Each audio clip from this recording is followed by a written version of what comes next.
question was, what is your feeling about the role of a guru in this age of heightened awareness of spirituality, accessibility of spiritual knowledge, science and technology? So we've got books, we've got YouTube, we've got everything online, we've got so many different classes and programs, CDs, trainings, certificates, and whatever you want. Enlightenment certificates, enlightenment classes, this, that, everything is there. I can only imagine how many videos on YouTube there must be about how to get enlightened in a 4-minute video. So it's all there. Do we still need a guru? And the answer is yes.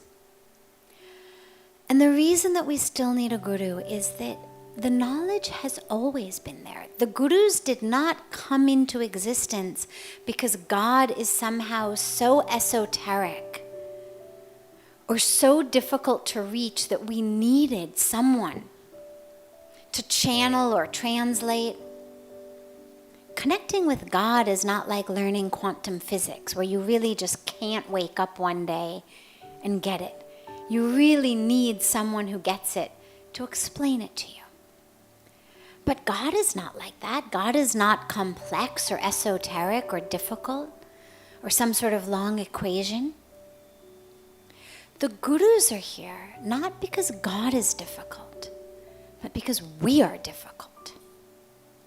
Because we live our lives with a veil of ignorance in front of our eyes. But we don't know it. And that's the game of the ego. We live our lives not seeing God. Not because God is not visible, but because of this veil over our eyes. So the role that the gurus play is not to bring God, but to pull that veil off our eyes so that we can see. The ego is incredibly insidious. And when we say ego, we don't just mean arrogance. We mean all of the games. Because it's not just arrogance. It can be the exact opposite. You can say, well, I'm the least arrogant. I'm the most humble. In fact, I'm so worthless that I wish I would just die. That's also ego. So the ego runs the whole spectrum of every concept we have about ourselves, from I'm the best to I'm the worst. I'm beautiful, I'm ugly. I'm brilliant, I'm stupid. The whole spectrum is ego.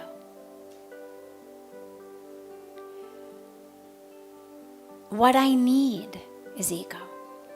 I need this raise, I need this job. I need to marry this person. I need to have this child. I need to live in this place. I need people to treat me a certain way.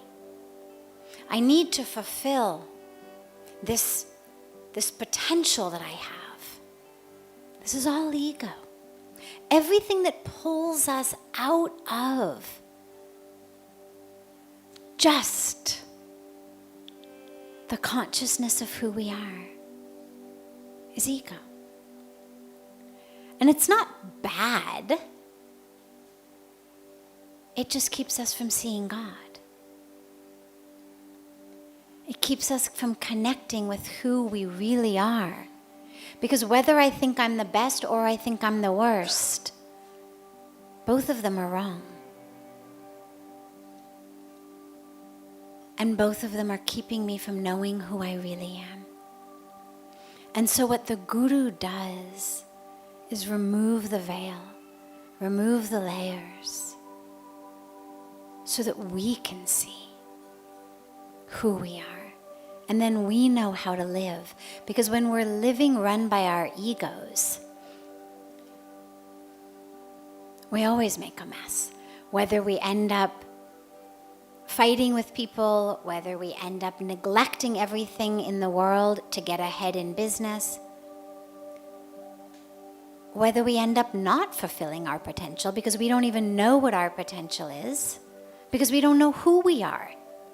Somebody comes in and says, oh, you've got this potential to become the head of this or the CEO of that or the president of this. That's not a potential. What you've got a potential for is to allow the divine to flow through you in every minute, and has nothing to do with a career choice. It has to do with how we live from the moment we wake up to the moment we sleep, and even the moments we're asleep. That's the potential. Even if you decide your potential is to be a billionaire CEO, you're still selling yourself short. Because that's not who you are. And so what the Guru does is remove every ignorance that says who we think we are, what we think we need, where we think we're going. Remove the veil so that we can see the divinity in ourselves. And when we can see that, then we have a chance to see the divinity in others. And seeing the divinity in others is the only possibility we have for actually connecting with people. And for actually serving the world, for doing anything. So the Guru, the word Guru literally means the one who removes the darkness and brings light. So the Guru removes the darkness of ignorance and brings the light of truth.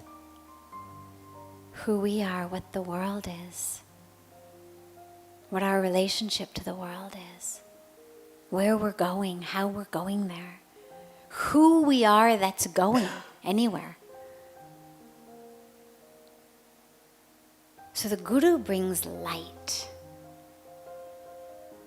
not teachings that we can get in a book, not a certificate, not a course, not even a teaching, but the actual touch of having that veil removed, of having the darkness removed, to allow light to be in our lives.